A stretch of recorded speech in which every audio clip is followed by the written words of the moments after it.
Nicky Pattinson. Just want to thank you so much for coming to join us today. She's agreed to come on my podcast. So we're just going to have a little chat today and just find out a little bit more about her and her amazing, incredible career for those who don't know. So I can't wait to share some of the stuff. How did you end up here today? So what's the beginning of your journey? Well, first of all, if I'd have known, as I said when I came in, and we're filming this, it's like 90 degrees out there. Sorry. Normally, I only ever wear black at work, but it's 90 degrees out there today, and I'm doing loads of running around, so I've got all my summer stuff But she still looks fabulous. Well, there we go. But it's almost to try. It's like a trigger to me, to be dressed. I have a particular style always, and absolutely at work. Yeah. And if I'm not wearing that, I feel a little bit odd.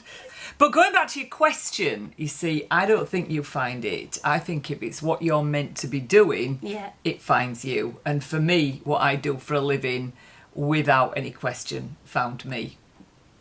I like that. That's quite a good way, because not to sort of bring myself into it as such, but I've always said I'm on a bit of a roller coaster and I haven't got off, and I never planned it, and I've ended up here, and I just love it. So I'm guessing you're the same. It just finds you and you just follow your path.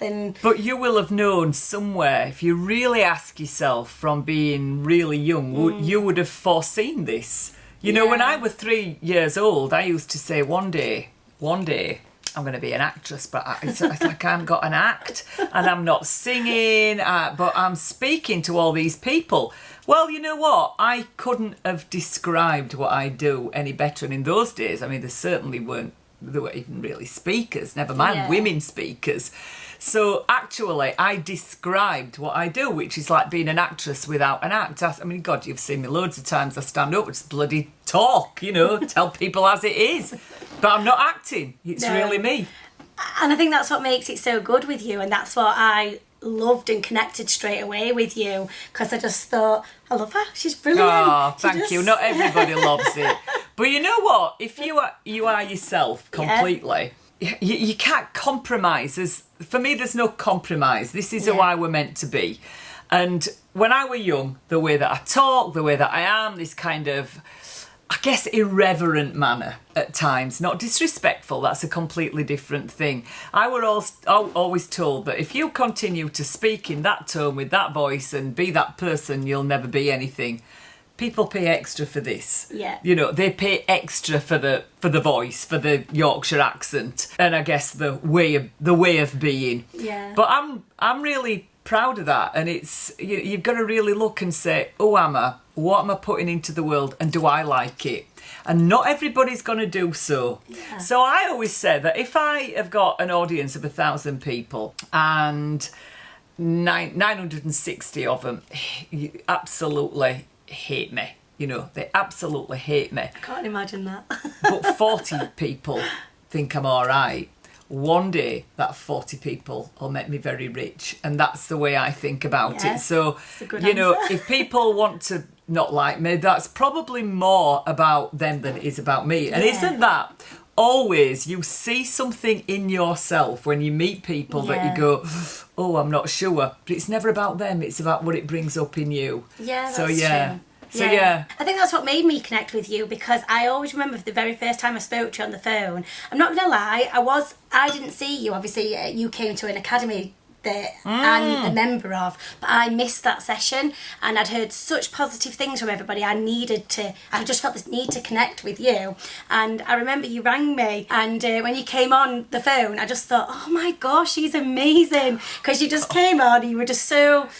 I always think, oh, she'll never speak to me. And you were like, I'm not this is sure. Brilliant. Hiya.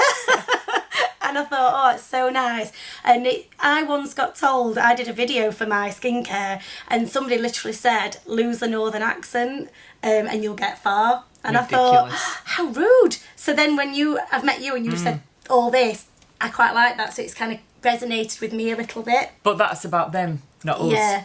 And, if we were from Berkshire, we'd have a Berkshire accent. If we were from Glasgow, we'd have a Glaswegian. It's who you are. Yeah. And also, people, I think, reflect the surroundings. So where we come from, this part of Yorkshire, it's quite gritty, isn't it? And it's Yeah. quite straightforward. Yeah. And, you know, like my sister lives in Devon and it's very clipped edges and, you know, very particular flowers in the gardens and not really like it is up here. Yeah. But you reflect your environment and True. we're real. And what does the world want now?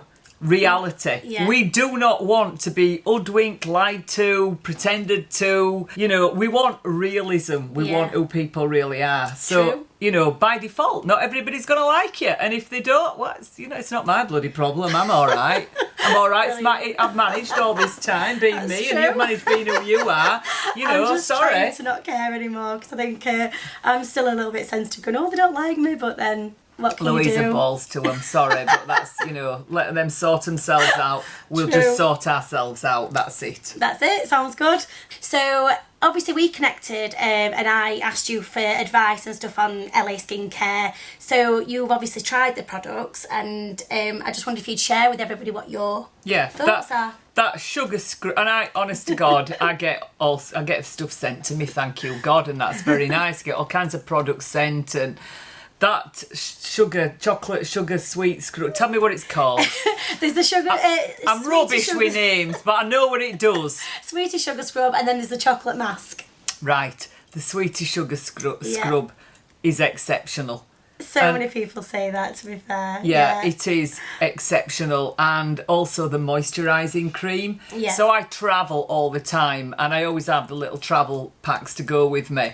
And you know what, when you're tired, when I mean, God, you know, I've got 2 inches of slap on wherever I go. If you ever saw me working, it's like false eyelashes, top and bottom. That takes some breaking down, I'll tell you.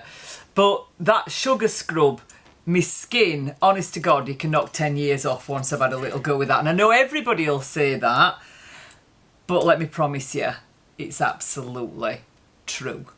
Oh, thank you. It did win an award recently as well, actually, the sugar scrub. So yeah, it's showing that it is quite popular and it is definitely a favourite with clients. I think it's because it is a bit different, you know, so it's sort of, and you can adapt it to suit your skin. So if you're feeling sensitive, you can sort of soften the crystals, and if you want a really good scrub, so to speak, then you can just don't add any water, just give it a good scrub. But it disappears, Yeah. you know, and that's amazing. But and I don't need to say this, but all your products have got a different look and feel about them. You know straight away that they are different, that it's not full of flipping rubbish and filler and poly whatever it is. And, you know, you just know. So absolutely, you know, my skin is 10 times better when I always use your products rather than mix with. And honest to God, I've got it all. I'm glad. And I think you've actually recommended it recently as well, because I had a couple of orders from Home Faith, and then I got in touch. One of them got in touch with me and she just said that I don't know if she'd seen it on your Facebook or seen it, but yeah, so thank you for that. Oh, you're very welcome. Always good for recommendations. What would you say to people then about skin? So what would your advice be to people about, I don't know if they don't use products or they do use products, what would you say is one of your top tips about skincare routines? If you eat rubbish, you feel rubbish. True. And your skin is the same. Now, I'm not being funny, I have really looked after my skin. Yeah, I think you can tell, I definitely. really have. It's good. And you can, even with no makeup on, Yeah. I don't actually need foundation cream. No, you even look at fab. 60, my skin is brilliant. But there's a reason for that. Yeah. It's because I've never, ever got into bed without taking my makeup off. Yeah. I've never not had a chocolate mask every 4 or 5 days. I've never not moisturised sunscreen ever, every single day. 2, sometimes 3 times a day. If I'm at home, I'll quite often wash my face, you know, put a bit of stuff on and put some more moisturiser on.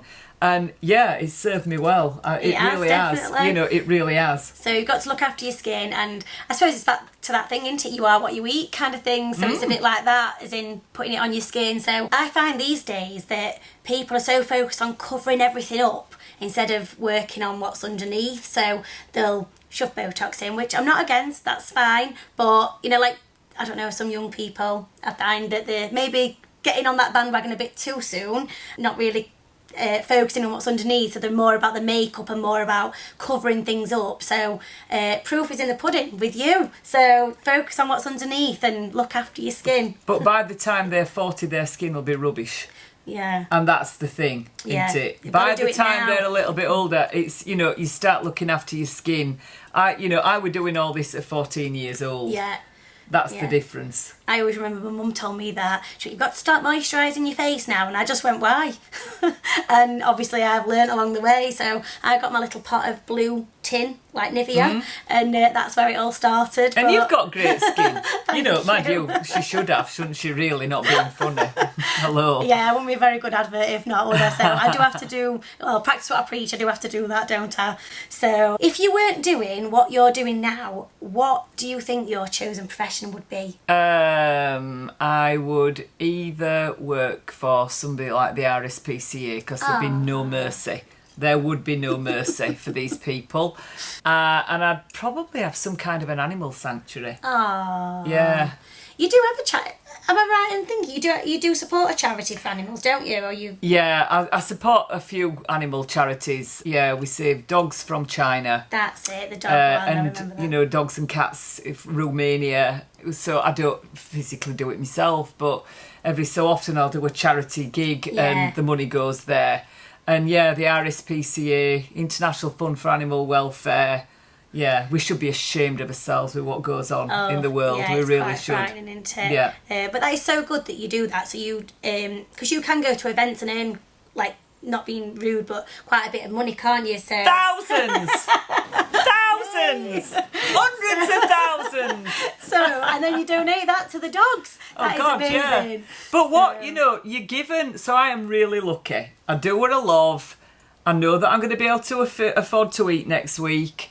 Me and my boy, who's 28 now, we travel all over, we do all sorts. He works in a football club. It's not, he doesn't sponge off his mum, I'm not saying that. But we do lots of stuff. I am really lucky. What was the point of getting to here and doing all this if you're not going to help people and or animals? What's the point? Because it is such a grace to be able to do it. Absolutely, yeah. And it probably gives me more pleasure than it does anybody else, to be honest. So a lot of people have like a why when they're in business and stuff like that, don't they? So I bet that's part of your why. Without a doubt, it makes me feel fulfilled. If it were all about handbags and makeup and all the peripheral things that actually don't make you happy, That's true. what's the point? What's the point? But maybe you've got to get a little bit older to realise that. I don't know. So I think I could answer this for you, but I always ask this question: what level of craziness would you say that you're at on a scale of 1 to 10? Well, 0 to 10 if you want. Do you know what? It's not really for me to say that. I think it's for other people, because one man's crazy is another person's genius. True, absolutely. And so it's not really. I don't think I could answer that, because for me, I'm not crazy at all. I'm just normal. Well, I think that is my reality. Yeah, that's me too. But I think a lot of people would refer to me as a bit Looney Tune, but I love that, because I think we've all got a bit of craziness in us, and I think I must attract a certain level of not crazy, but to me I'm normal. And anybody watching this who knows me will be like, really? But like you said, it is the norm for you. Yeah, I've spent 60 years living with myself. I'm just normal, and sometimes stuff will come out of this mouth, and I'll go, oh God, why have I said that? Why have I done that? But that is my normal. Crazy to me, perhaps, is somebody who doesn't quite know how to live in the same way, or is more worried about what people think about them. They live more for other people than they do actually for negotiating their own way through life. Which we probably all have or sometimes do that from time to time. But that's a really good answer, actually. I like that. I'm full of good answers. Yeah, she is, isn't she? I like it. But I do still think I've got a bit of a level of bonkersness, if that's a word. Genius. It's not mad, it's but genius. I'm going to say, It's genius. Yeah, definitely, yeah. They do say that, don't they? Craziness and genius are a very small line. So fine line, I'm on it. Which is fine, I love it. So tell me something then that you think people would be really surprised at about you. I know you are very open and you are very honest, so I think everything's out there, but what would you say, something that you're either not good at that people think you are, or just, I don't know, something you've done recently that's a bit surprising, maybe even to you? Well, I can't count, I can't organise, but, you know, that's probably no surprise. But she's got a really successful business. When I'm at home and I'm working, you know, when I'm in the office and I'm working, I'm very introverted, and that sometimes makes me get a little bit, you may call it depression, but I call it, it's more inward. Going like into inward yourself directing, directed inwardly. I'm not explaining myself very well. But I think that most creative people have that, because everybody thinks you're going to be like that. So this is output. Well, everything has to have a balance. And sometimes when I'm working, you know, like you're in a very, very dark place. Yeah. But it's from that dark place that, and I'm not saying I'm a genius, but I don't know any other word to explain what I need to say. So I could be an artist, I could be a poet. It's from the dark place the genius comes from, because it's that you feel, the intensity of emotion that kind of channels it out of your body.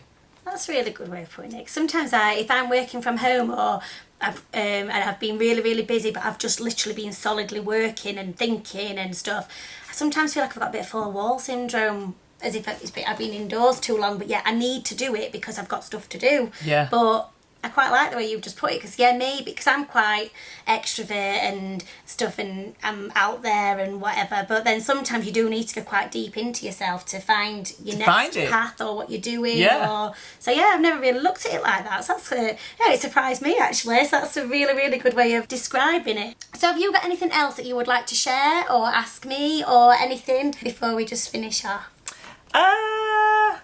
Yeah. When can I have another pot of... You can leave with one today, seeing as we are in the salon. So it's a perfect place. I may as well just get that one in. You can, if you're in Sheffield, you can buy products in the salon. You can call in and buy your products, which I will. No, I'll buy. I will buy. I don't want to opt for no, but I will buy another little thing to take with me. Because, little thing, the starter pack. Is that what you're saying? Well, that's travel. I've got all the big pots at home. But those starter are just brilliant for travelling. Sizes, they're just brilliant for travelling. So you can order them online as well.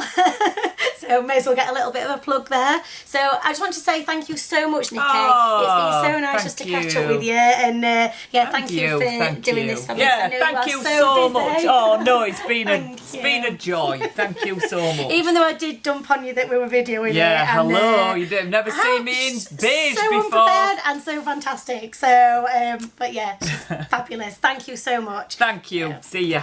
See ya.